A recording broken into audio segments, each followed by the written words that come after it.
Hello, I'm Redina Colanezzi. I'm the lead consultant at Christian Fundraising Consultancy. Today, in my vlog, I would like to share with you 4 mistakes I have seen Christian charities make. Mistakes that they pay heavily for in terms of losing supporters and losing funds for their work. In my opinion, the first mistake is treating all the donors in the same way, or what I call the pray and spray approach.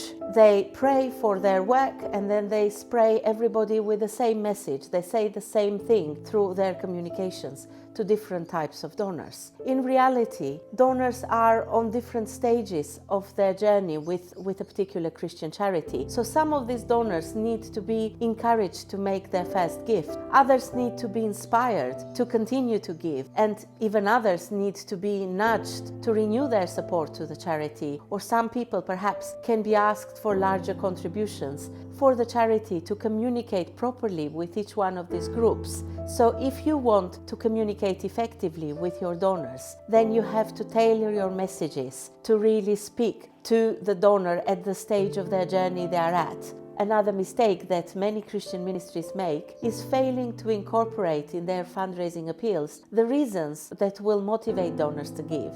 They are what I call ministry-centric or organization-centric. They talk about what the organization needs to do or wants to do. They talk in some detail about their plans or their programs, and then they ask the donor to stand in the gap and supply finances to help them, the ministry, to meet these needs. In reality, donors are not giving, or they do not want to give really, to help the ministry pay their bills or fulfill their programs.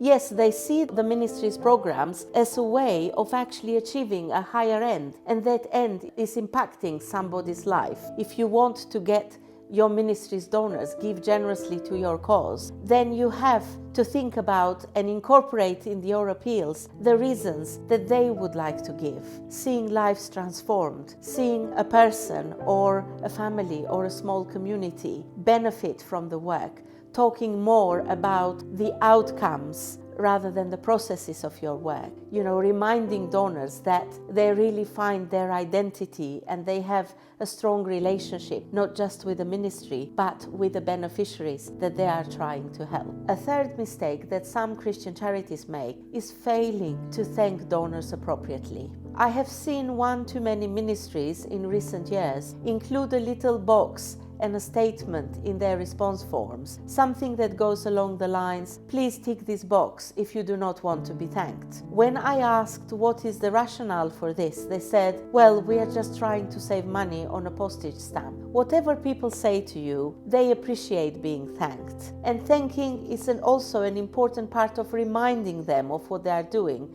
It's also an opportunity for you as an organization, as a ministry, of telling the donor again about the impact their gift will make, or the impact their past gift has made on somebody's life. Thanking is that process that really galvanizes the relationship between the donor and the ministry. So don't go about not thanking people. Make sure that when you thank in an authentic way, in a warm and personalized way, and in a timely manner.